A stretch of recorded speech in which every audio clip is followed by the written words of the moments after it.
Hello, it's December 1st, 2024. Well, what does that date mean? Well, probably nothing. We just got done with our college football rivalry weekend. Most of us who are of the faith went to church this morning, or at least I hope you did. And we're just living life. It's a normal, everyday Sunday, just another date on the calendar. A few weeks out from Christmas, getting ready to live life during the work week after a 4-day weekend, as painful as that can be. So why a video today?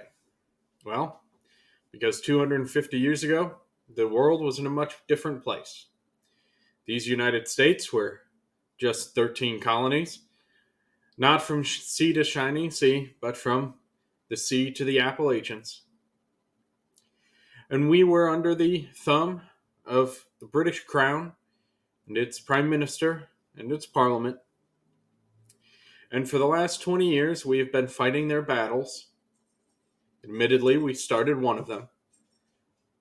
We've struggled through what they call the 7 Years' War, which was our fight on the frontier with the French and their native allies.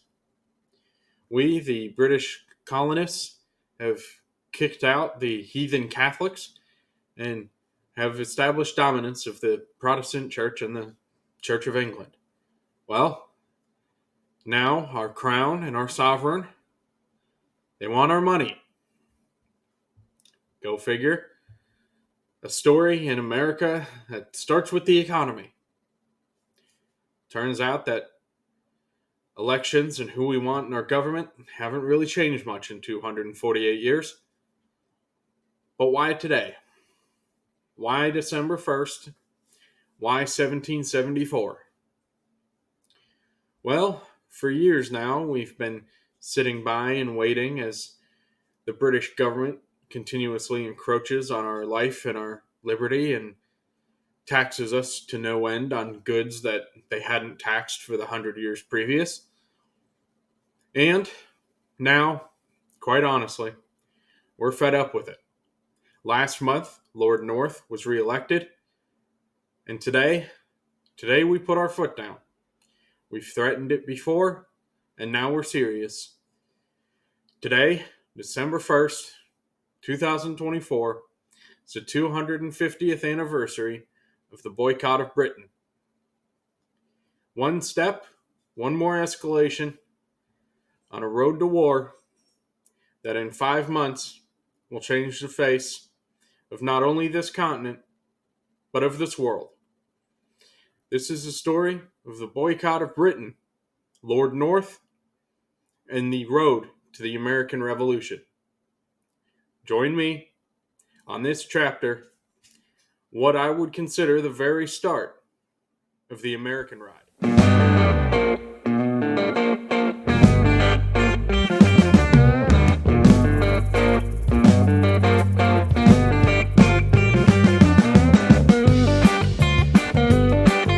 So the story of the American ride begins where? With who? Why a boycott? Why were the colonists, quote unquote, sick of it? Well, for me, honestly, it begins with one man. A man who, to his own admission, had held a job that he should not have. His name is Lord Frederick North, the second Earl of Guildford, and recently re-elected Prime Minister of Britain. But why him? And why is he about to be the one primed to enter conflict with his most profitable and his largest colonial region? Well, let's go from the beginning. Lord North was born on April 19th of 1732 in Piccadilly, London, England. He was child of Francis North and Lady Lucy Montague. Unless he was really the son of Frederick, Prince of Wales, which technically would make him the older brother to soon to be America's dread sovereign, King George of the Jungle, strong as he can be. Okay, just kidding. I mean George III, although that scenario would technically make Lord North heir to the throne of Gondor. Okay, Tolkien and heritage jokes aside, Lord North is first elected into the office of Prime Minister in January of 1770, and his position is rather bleak. Although the 7 Years' War had been a victorious one for the crown, the nation is heavily in debt. Not only that, but the decade of the 1760s saw 5 British prime ministers and multiple issues with the colonies. The nation is heavily in debt, and in the mind of Parliament, there's only one part of the nation to blame. Enter the 13 colonies. An ill-fated expedition by the father of our country, prime motivator, admitted slave owner, and independence activist George Washington plunged the world into war. The expedition was meant to protect British sovereignty and interests in building a fort near present-day Pittsburgh, Pennsylvania, led to an event now known as the Battle of Jumonville Glen. Although that event had been relatively minor and took place in 1754, 2 years later, tensions rose, and British Parliament was begged by the King and the Prime Minister of the time to declare war on their natural and centuries-long rivals, the French. In those first 2 years, the skirmishes were rather light. The rest of the world wasn't really involved, but once Parliament gave the green light, a powder keg went up. The world was plunged into, technically, what we would call the First World War. All in all, Britain lost 13,000 soldiers and allies killed in the American theater, and around 160,000 worldwide. That small skirmish in Pennsylvania forests in 1754 led to an estimated 850,000 men dead and over 1.5 million casualties across all theaters. In North America, Britain and Spain came out territorially ahead, but Britain had doubled its debt from £75 million in 1753 to £133 million in 1763. It's a lot about one event, but what about the boycott? I get it, but the context is important. Because if you really look at all sides and all information, neither the colonists nor the British government have done anything wrong. They just can't see that the other side has valid points. So what happens next? Well, as I mentioned in my intro, taxes. The government needs a way to pay for the doubled debt that they've had in the past decade, which in their view was a 7-year war based on protecting their colonies from French influence. Now, the first of these acts was rather predictable. It didn't cause too much controversy, although the colonists had felt they paid their fair share in the men that they had lost in fighting the war. But the British government, needing money, did what they had to do. This first act that is controversial, that leads to further kindling of the spark of revolution, is the Stamp Act of 1765. Also known in Britain as the Duties in American Colonies Act, it was an act of Parliament of Great Britain which imposed a direct tax on the British colonies in America that required printed materials to be produced on stamped paper from London, which included an embossed revenue stamp. Now, printed materials, for you and me, that would be legal documents or your tax forms. Maybe it's your driver's license or some sort of fishing license. Those things that would make sense. But British Crown, in its wisdom, decided that a Stamp Act on the American colonies was on nearly every form of printed documentation. Whether that be legal documents or magazines, newspapers or playing cards, many types of paper used throughout the colonies had to be on that stamped revenue paper. And that stamped revenue paper was not just taxed, it was taxed in British currency, the pound, not in colonial paper money, as had been the tradition for nearly 120 years of colonial happenings. They were separated from much of Europeans' influence and had created their own systems of revenue, which included their own currency system. That had been done away with. The Stamp Act has to be paid in British currency and has to be on literally everything printed. That one, as I said, was not a big hullabaloo. We weren't going into print shops and destroying them, lighting them on fire. It was just a necessary evil at the time. The next one sparked a little bit of a comeback in New York. It was the Quartering Act of 1765. It required all colonial authorities to provide housing, food, and other accommodations for leftover British soldiers from the French and Indian War. Now, on its own, it doesn't seem too crazy. Build a barracks away from the town, house the soldiers, no real issue there. Except that issue becomes much more devious when you consider later actions that happen because of it.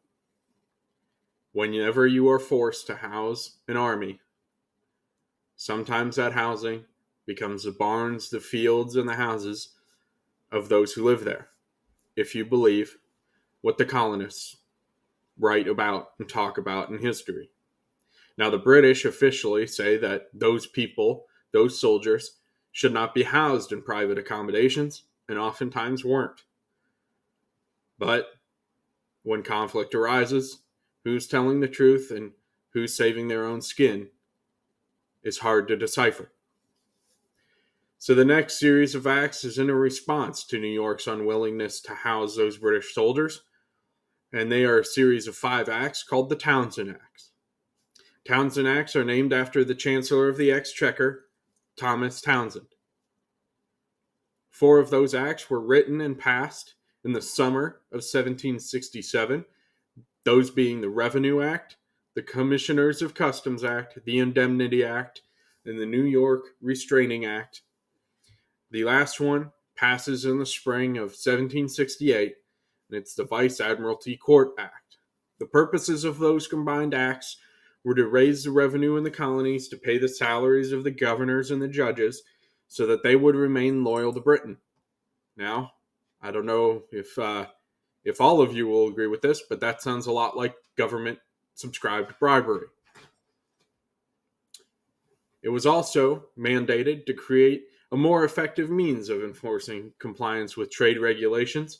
It was also to punish the province of New York for failing to comply with the 1765 Quartering Act that was previously mentioned.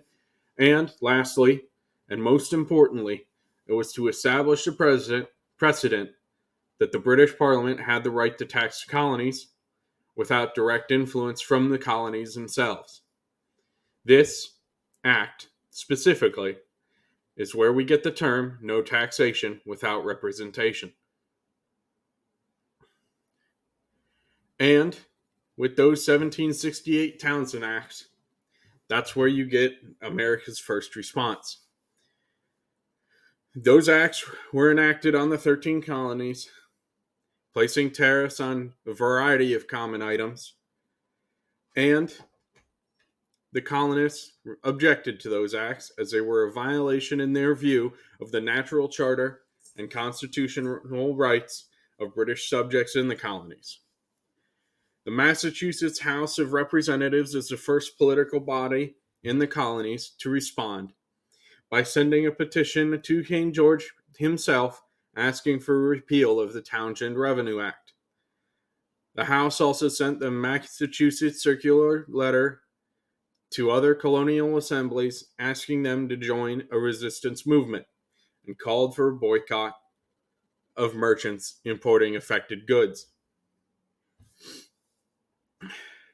Lord Hillsborough had been appointed to the newly created office of Colonial Secretary.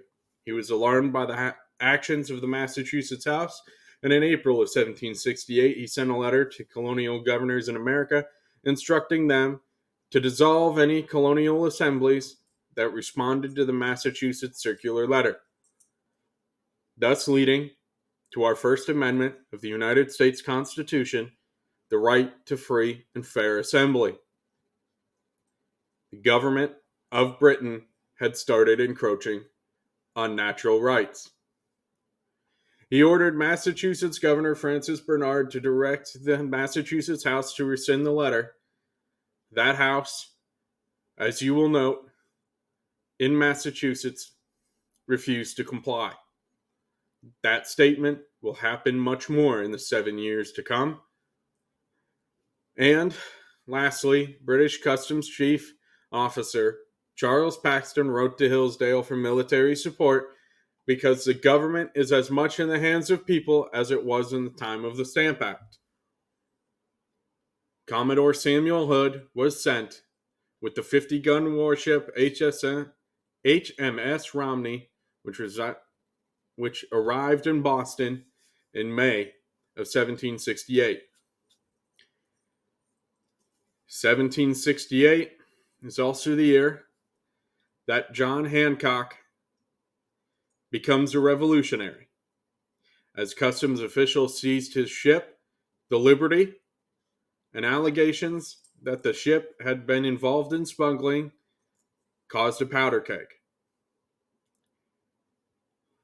Bostonians were angry that the captain of the Romney and the British fleet had been impressing local sailors, capturing local ships, accusing them of smuggling, and they began to riot. The customs officials fled to a fort within Boston named Castle William for protection. After months of unstableness in the colony of Massachusetts, Lord Hillsborough had written General Thomas Gage, Commander-in-Chief of British forces in North America, to send such force as you think necessary to Boston. This begins a powder keg. The first of 4 regiments disembarked in Boston in October of 1768. 2 regiments were later sent home as a means to offer a sign of peace to the colonists, but 2 stayed, the 14th and the 29th Regiment of Foot, one of which would be involved very shortly in one of the loudest and largest sparks of the American Revolution. The force used by the political machination of Britain sparked 2 incidents on the road to revolution. These were both immediately after those 1768 Townshend Acts, the Quartering Acts, and all the trade warfare that Britain had imposed. The first of which is lesser known. For most Americans, you will have never heard his name, known his story, why he's involved with the sparks of the revolution. You will know about the second event as taught in our schools for hundreds of years. On February 22nd, 1770, powder kegs light, a mob outside of a Loyalist print shop in Boston threw stones through the shop's windows, striking the owner's wife, and in the melee, a British merchant trade official, Ebenezer Richardson, fired his pistol. That did momentarily get the crowd to cease,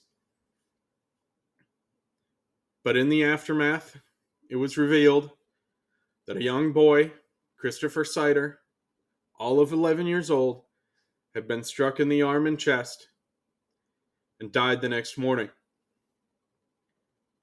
Just 11 days later, another protest mob occurred, this upon the pardon of Ebenezer Richardson,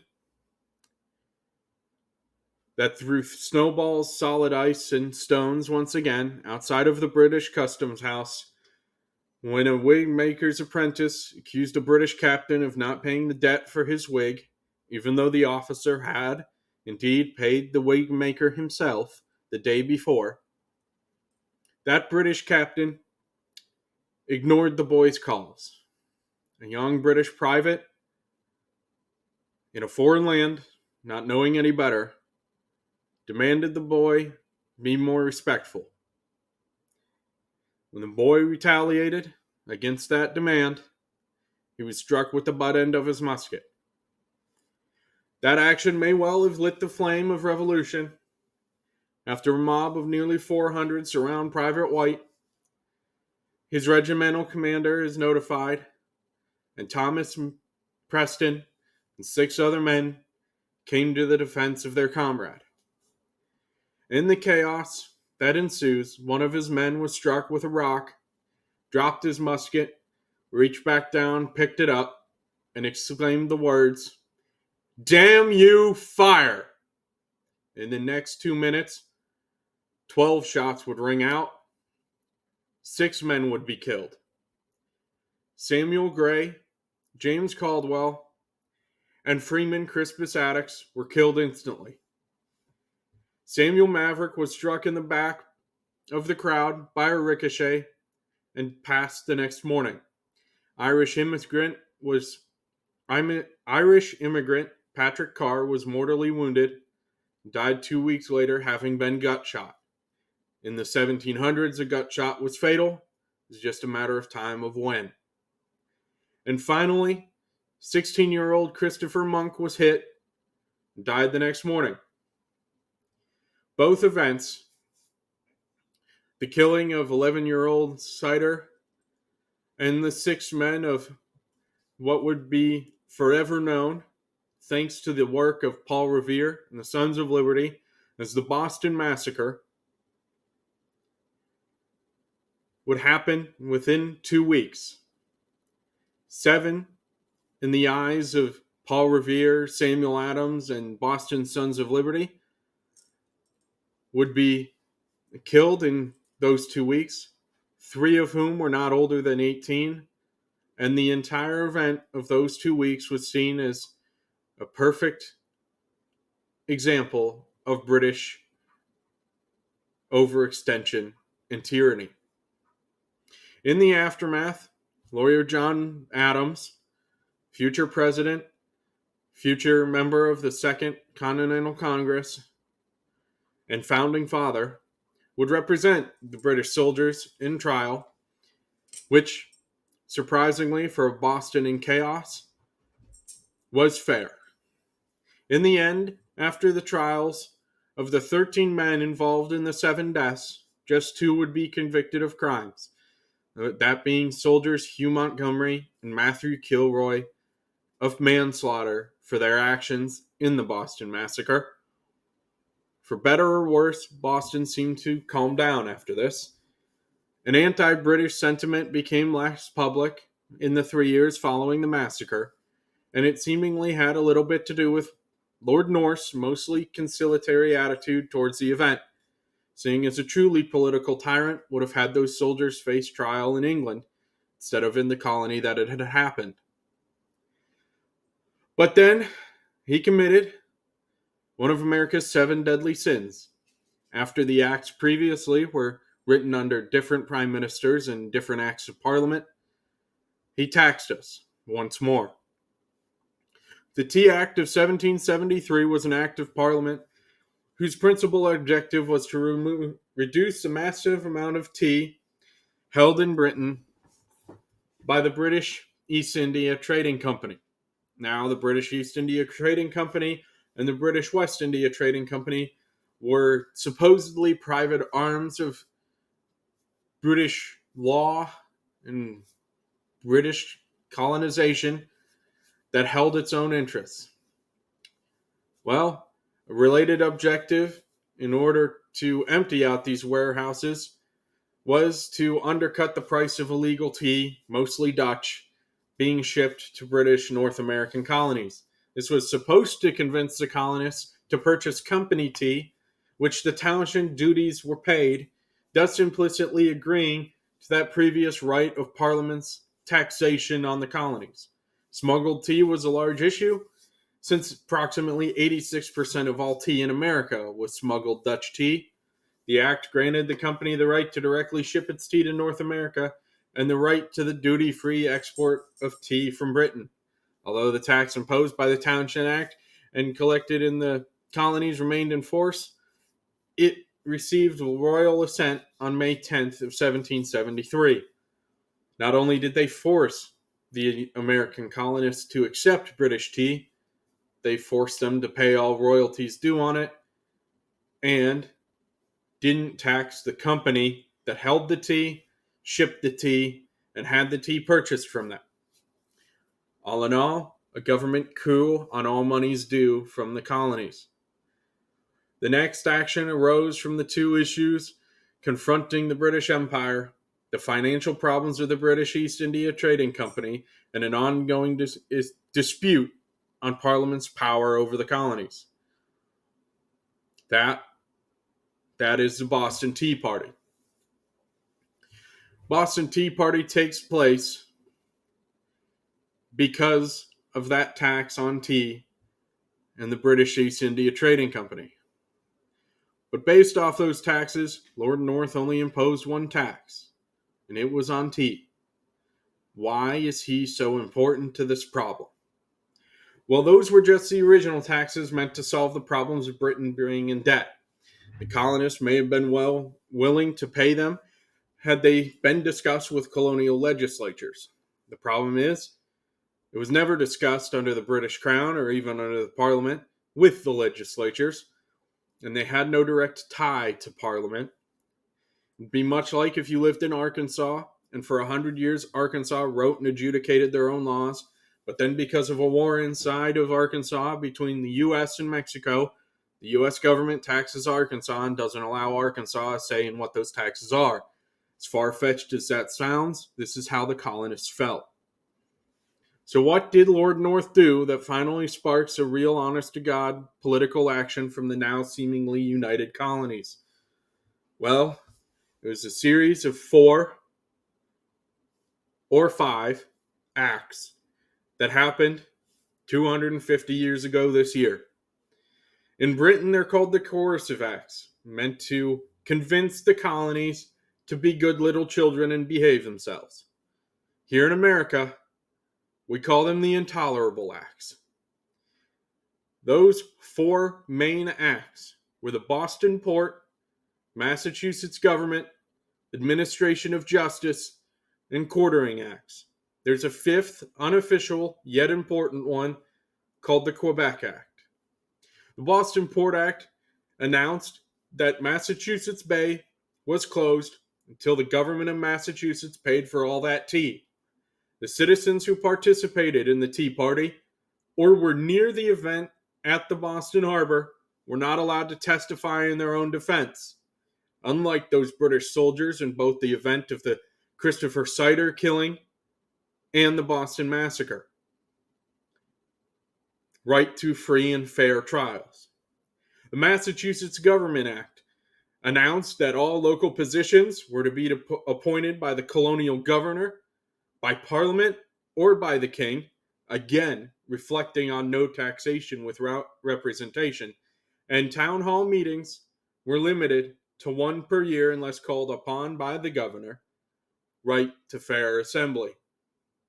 The Administration of Justice Act was called, most famously by George Washington, the Murder Act. It allowed for crimes committed inside of the American colonies by British representatives to be tried outside of those colonies. It was viewed by the foreign governments and by colonists as pointless due to the results of the Boston Massacre trial, but pointless and practical are 2 different things. The Quartering Acts, once again, are the forced housing of British soldiers. Contrary to popular belief, it was not enforced on private homes, but private homes weren't where the colonists were trying to assemble away from British eyes. If you could put 100 soldiers inside the pub, the Sons of Liberty can't go meet at the pub. Lastly, the Quebec Act. While not an official part of the Intolerable Acts, this act expanded the borders of the province of Quebec onto the lands of the Ohio Company.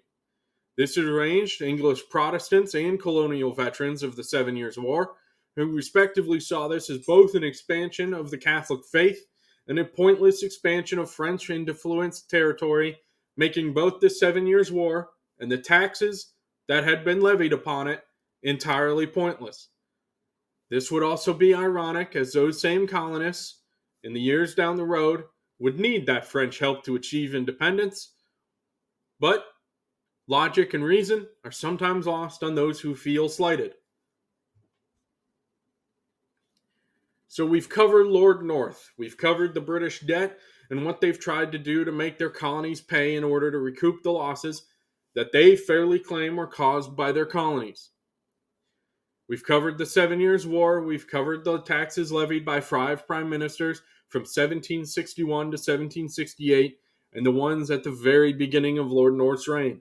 Lord North, in the rest of his business, is fairly decent and brings some stability to that tumultuous time for Britain. Whether it be by his choosing or his king's is another discussion. He would reign as prime minister until 1782. But what about America? What about our soon-to-be American forefathers? For almost 150 years, give or take a settlement or two, they've had fairly independent rule from 1607 to the founding of Jamestown. With the founding of Jamestown to 1754, they had seen a boom in population from the Old World, from roughly 2,000 in settlements from 1607 to 1625 to 2.4 million, admittedly half slave, in 1775. For context, 2.5 million is roughly the population of the state of Connecticut today. After the 7 Years' War, the colonists have a ton of New World land to explore, having won everything from the Appalachians to the Mississippi from the French. But the English government stopped those dreams fast with the Proclamation of 1763. Just another mandate on their lands and on their lives from some ruling body that they have no membership in 3,000 miles away. After nearly a decade of taxes, mandates, and colonies replying to British taxes as independent entities, the colonies had had enough. In the first act of union on the continent, the 13 colonies meet at the First Continental Congress on September 5th, 1774. For the next 51 days, at Carpenter's Hall, the future of the colonies was debated. There were 4 major actions decided upon by that Continental Congress during their session: the Declaration of Rights, a petition to the king, the threat of future economic boycott, and the implementation of the Continental Association. The Declaration of Rights was simply a statement claiming that the colonists had the same rights as Englishmen, including representation in Parliament, as those in Britain did. A petition to the king, laying out those Declaration of Rights, a threat of the future economic boycott, to be implemented on December 1st, 1774, if not all demands met. The immediate implementation of the Colonial Association, which, for now, from the end of their meeting at the Continental Congress until December 1st, would be a suspension of all importation, exportation, and consumption of British goods, and to wholly discontinue American colonial involvement in the North Atlantic slave trade. The American colonies were the number one destination for slaves from Africa at that time, immediately underpinning global trade relations in the slave trade was the number one economic blow they could deliver. So what do you think Lord North and King George did?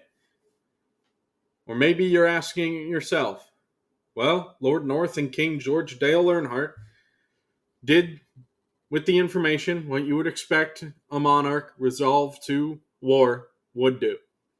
And they sat on their hands and they said, try me.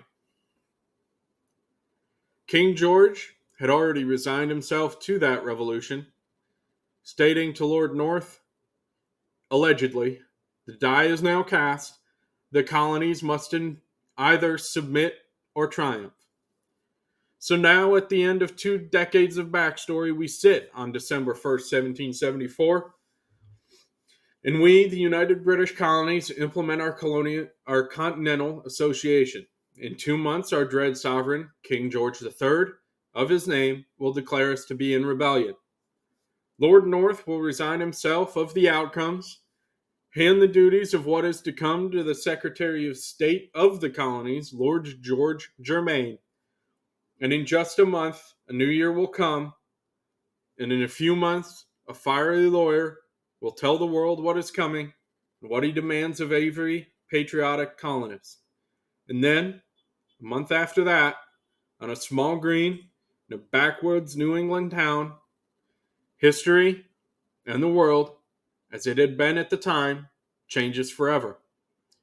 Although in 2024 we do not remember December 1st in the Continental Association, I leave you with words from Abraham Lincoln on their importance from his first inaugural address.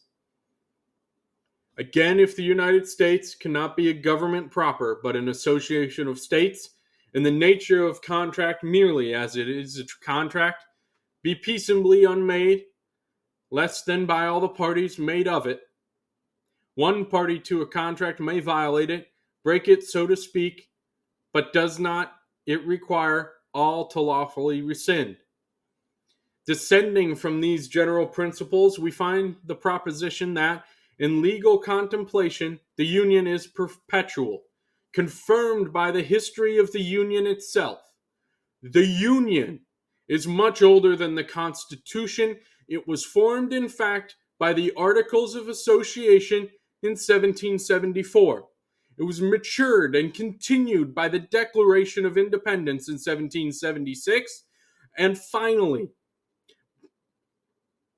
it was plighted and engaged that it should be perpetual by the Articles of Confederation, and then declared objects for ordaining and establishing the Constitution was to form a more perfect union. But if the destruction of the Union by one or by a part of only the states be lawfully possible, the Union is less perfect than before the Constitution, having lost a vital element of perpetuity.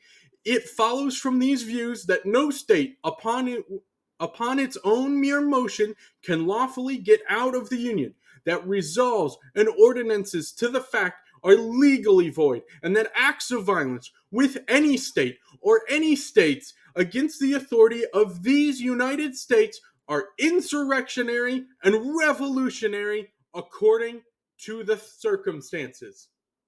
So there, in that inaugural speech of Abraham Lincoln, in our Union and in our history, this day, December 1st, 1774, and this now, its 250th anniversary, are truly the beginning of the American ride and of these United States. Please, going forward, comment and subscribe. Stay tuned later this week as we introduce one of those generals tasked with keeping this union, and for one of those times in our nation's history that truly tried men's souls. I'm John. This has been the Boycott of Britain, and this is the American Ride.